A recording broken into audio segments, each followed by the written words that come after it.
Hamilton's Comedy Tour tonight. And let me ask the producer something. Do y'all want me to read this before the intro? Yes! Okay. They forced me to read something I haven't looked at before as part of my sentence to the basement. And we have a breaking coronavirus update. To whom it may concern. I, Argus Lord Hamilton, pretty good, that's a good start. Being of sound mind and body, do hereby bequeath my entire estate to Todd Walker and Brett Erickson, two communists who could use a little help. Effective immediately upon the conclusion of the reading of this letter here today. The estate includes my totally rad bachelor pad in Beverly Hills, my bitchin' Cadillac, and my eye-catching suits. Enjoy all the poussey, boys. I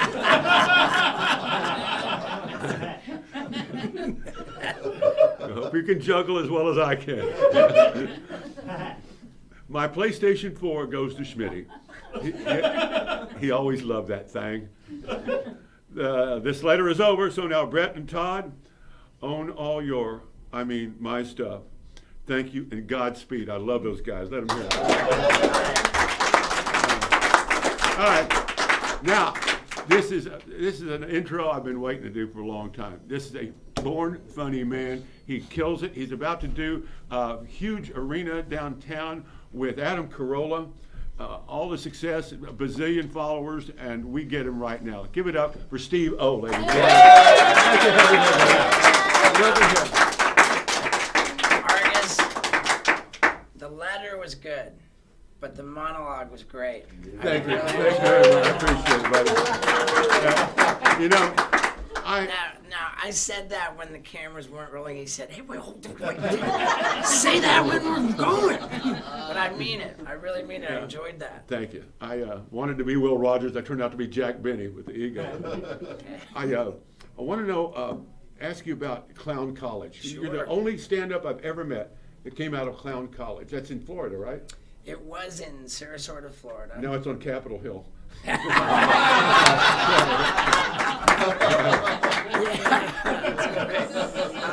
Yeah, it was Ringling Brothers and Barnum and Bailey Clown College. Yeah. And I was in the class of 1997. Yeah. Which was the last class they ever had. Funny, I remembered that because Yeah. it was a joke item, that everybody did on the monologues when they announced the closing. Right. They really did. Right. It was a special thing. Yeah. Notoriously, it was statistically harder to get into clown college than Harvard. Yeah, because that's a Right. huge demand, and it's a natural urge for some type of comedians. Right. I found out about it from my sister, who was reading a book of trivia while taking a shit at work, and she came across a question which asked, which college has no tuition? And the answer was Clown College. Really? They said if you can get in, it's free. And did that make your decision to go? Well, I was this sort of struggling guy. I was living with my sister. She wanted me to go, like, really badly to get me the fuck out of her house. So she burst out of the bathroom one day and... Yeah, I came home to a note on the kitchen table saying what it was. And, I wanted to be this crazy, famous, funny stuntman. Had you had any training in body stuff? I had sort of trained myself to jump off of things, fall off of skateboards, light myself on fire. Drinking bond water was my specialty. Yeah, I was really... Yeah. I didn't care how murky it was, Yeah. man. I would drink mud. A lot of us alcoholics were into stunt work like that. Right.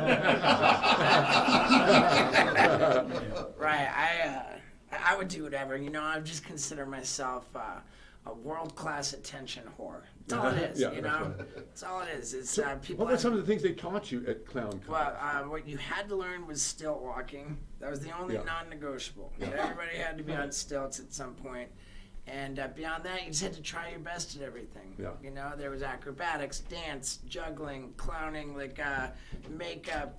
We were all over the place. Now, I know this sounds weird, but is it easier to make kids laugh than their parents? Was there is there an art to getting the kids laugh, to get the parents going, or? My specialty was making kids cry. Oh yeah. I mean, when I was The sooner actually, they get a grip on life, the better. well, I was actually working in the circus, and I was this asshole clown setting himself on fire, and kids were crying all over the place. It was, I wasn't, They didn't laugh at that? no, and I wasn't particularly funny. As a clown, I consider myself a funny guy. Yeah. I have a strong career in comedy, Yeah. but I wasn't a good clown. I wasn't a funny clown. Did you ever work out any jokes on people while you were working? I mean, there were gags which were, sort of traditionally funny, and those ones were the ones I didn't come up with. Well, you're dealing with 5-year-old kids. I mean, Right. But hey, it's. So how long were you a circus clown? I worked as a clown on Royal Caribbean Cruise Lines for 6 months, and then in the Royal Hannaford Family Circus for another 6 months. Yeah. And So about a year of being a professional clown, Yeah. which was a saving grace because it stopped me being a drug dealer. I thought you said you were broke and needed help. Well, yeah, I mean, I wasn't a good drug dealer either. Let me guess. You had the same problem I would have had if you were your own best customer. Right. Yeah, I was bad. Well, don't beat yourself up. We had some good times. Right. Oh no, absolutely. I like to think that life is for having a good time. Yeah. That's what we're supposed to enjoy this. Did they have beautiful girls in the circus, like in the ring and the There were. Yeah. I thought you were going to ask the question I almost get more than anything as a clown. Yeah. Did you ever have sex with a clown? And I did. But then the next question is, was she wearing her makeup? Oh. And it's so bitterly disappointing to admit that she wasn't. Like this was one of my earliest jokes in comedy, that having sex with a clown who's not wearing their makeup, it's like having sex with a flight attendant on the ground.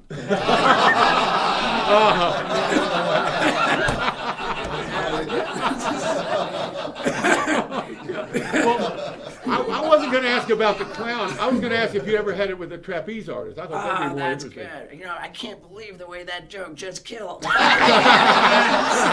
were you guys when I was telling it? You weren't Steve-O yet. Right. Oh, man, that's great. So how did you, first of all, one last question about the clown thing. When did it become so scary? When did clowns become scary? Cataclysmic. Klizmic. Yeah. Thank you. I just did an interview for a documentary that they're making called American Clown, Yeah. and that's the word the guy used for 2017 as it relates to clowns.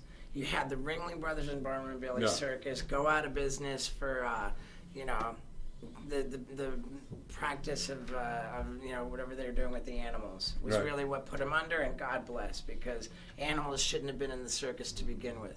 The other thing that happened was these creepy clowns showing up all over the place, same time, and like honestly, the impact that had on clowning as we know it Yeah. is immeasurable. I mean, like we think of clowns as like a full grease paint, red nose, Yeah.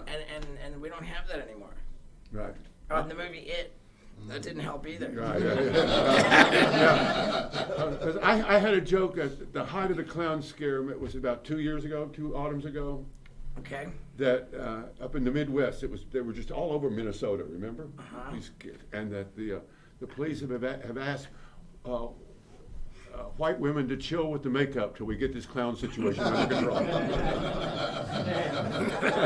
I mean, it was all over there. It wasn't just Minnesota, man. It was everywhere. But you were already out of the racket by then. How did you segue into stand-up?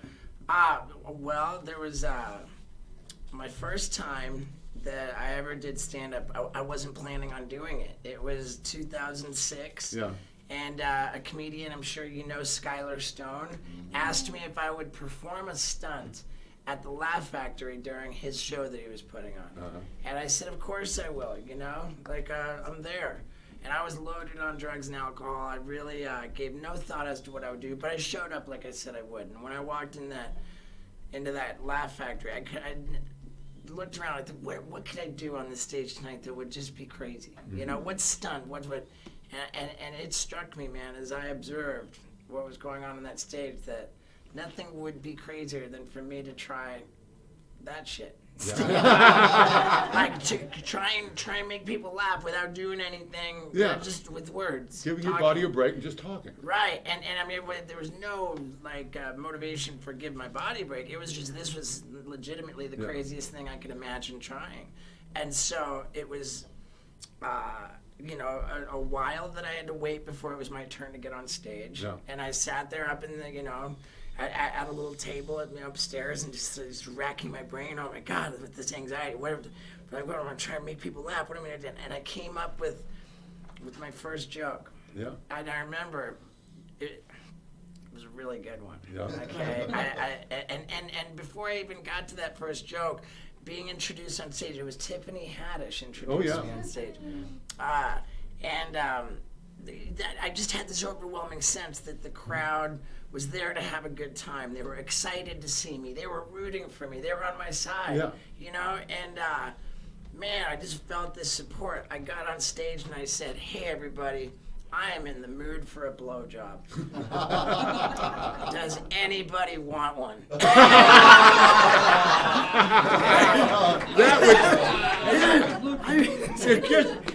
That's the most pleasing opener I've ever heard in West Hollywood. Clearly not as good as the clown joke. You kept getting better. Right. I mean, you're right.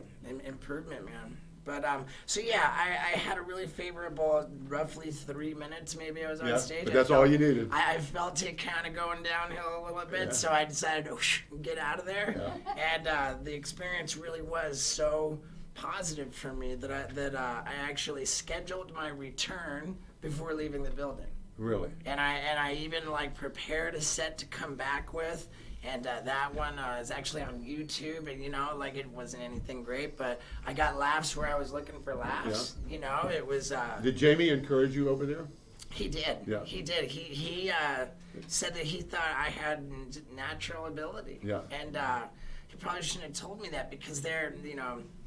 And this is the biggest error, my biggest regret in my career, is that the material I worked on, that I didn't come back to let it evolve, to work it, to polish it, to, you know, to grow it. But what I did was I went there and someone videotaped my performance, and I said, okay, cool. And then that's it. And then you know, I'm never gonna tell the same jokes on stage. Yeah. It's always gonna be something new. So then I ended up coming back, thinking, oh, you know, Jamie tells me I'm a natural. I mean, you know, I'm just good at this. I went on stage with nothing prepared, and it was the worst experience ever. And the most valuable. Right? Well, not necessarily. It wasn't valuable at all, because what happened was that bombing traumatized me. Really? It traumatized me in a big way. And then I went and tried it again one more time, and bombing bombing the second time. Then it was trauma, and of course I was out of control on drugs and alcohol, and I just became afraid. I became afraid of getting on stage and doing stand-up, and so it wasn't valuable. It actually put me. It took me out of it, you know. And did it lead you to sobriety? Well, sobriety was. I was barreling towards that. But you'd have to admit that the bombing helped barrel you. Well, I'm sure that. So it might have been valuable. It didn't hurt. It didn't. You know, I was headed towards a brick wall. There was no question about that. And when I got sober, all of a sudden, you know, I'm not going out to a bar or a nightclub like that. I've got no reason to be there. But I had every reason to go to a comedy club, because the primary purpose was not to get loaded. Right. So I found myself going to comedy clubs as a go-to like, you know, entertainment for the night. And every time in early sobriety that I was in the comedy club watching the show, it was just nagging at me, like, I should be on that stage, and I'm just scared, you know, and I'm scared, And finally, I just went for it. I just went. What was the night you decided to go back up? What it was I went to go do this interview. They were cycling, you know, celebrities through this Four Seasons Young Hollywood thing. And I showed up. They said, "Oh, Dane Cook's in there doing his interview. Go in there and just crash it. This will be great."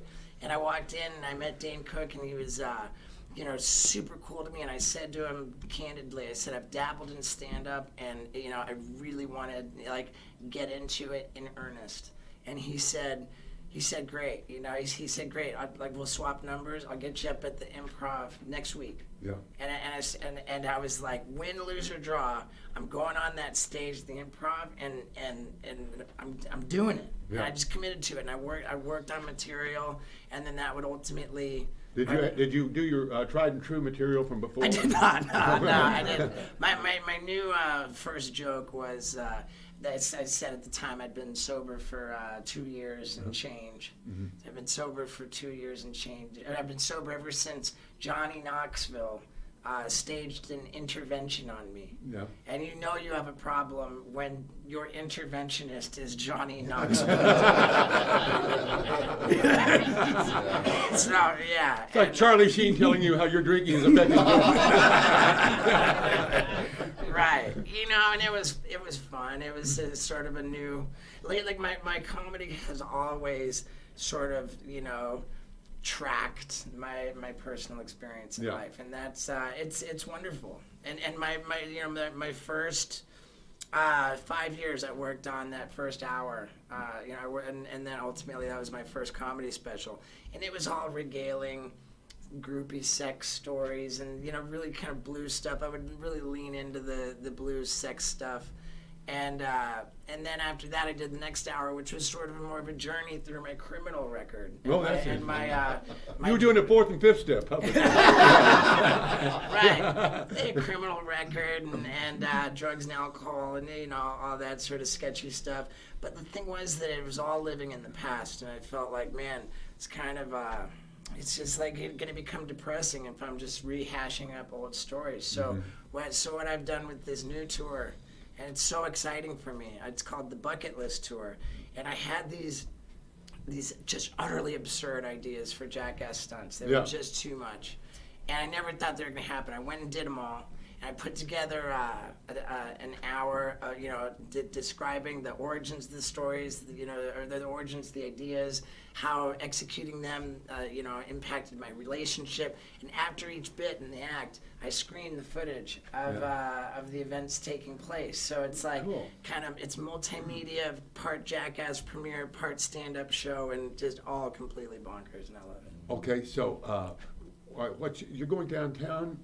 Right, I have on April 4th, I'm doing a show, I think this It's like a big arena, isn't it? K-Rock. It's K-Rock's annual April Foolishness event. And yeah, they do it, you got 6,000 people. And it's going to be you and Adam Carolla? Me and Adam Carolla, Adam Ray is on it. He's killer. Adam Ray is great. He's just such a good guy, Yeah. man. If you're having him open the show, he breaks him open right away. Yeah. He's the best, I bet. Yeah. He's really good with podcasting too. Yeah, I've done his show. Yeah, about last night. Oh yeah. God, those guys are quick. How's his new studio? He talked to me about it. He just changed to a new network called Cast Media. Yeah. So he's in their offices. It's beautiful. Yeah. Well, he invited me to do it. I can't wait to see it. Yeah. Yeah. Right on, man. Dude, it's so good to see you. You know, we sort of hang out in the same circles a lot of the time. Yeah. And I don't know you as much as a comedian. But I mean it. I enjoyed the hell out of that monologue, and it's great to see you. Well, man, I can't wait. When you get through your bucket list a little further, we want you back and tell us how it's coming along. For sure. You know, I'll tell you, one of the items on my list, it was an idea I sat on for 20 years. And over the course of the last 20 years, every time anybody asked me if I wanted to go skydiving, I always said, fuck that. That's not a stunt. Everybody does that. That's not crazy. I said, you know, if I ever go skydiving, because that first time you have to have a tandem dude strapped onto your Yeah, back. yeah, they like that in this town. I said, oh yeah. I said, with the dude strapped on my back, I'm gonna be butt naked and furiously jacking off, and I'm gonna time it so that I tumble out of the airplane while I'm peeing white. Yeah, and that was So that would probably be on cable then. well, it's gonna be on a big screen in front of 6,000 fucking Steve-O, ladies and gentlemen. Can't wait to have you back, buddy. You're wonderful. Steve-O. Don't go anywhere. We'll be right back with the great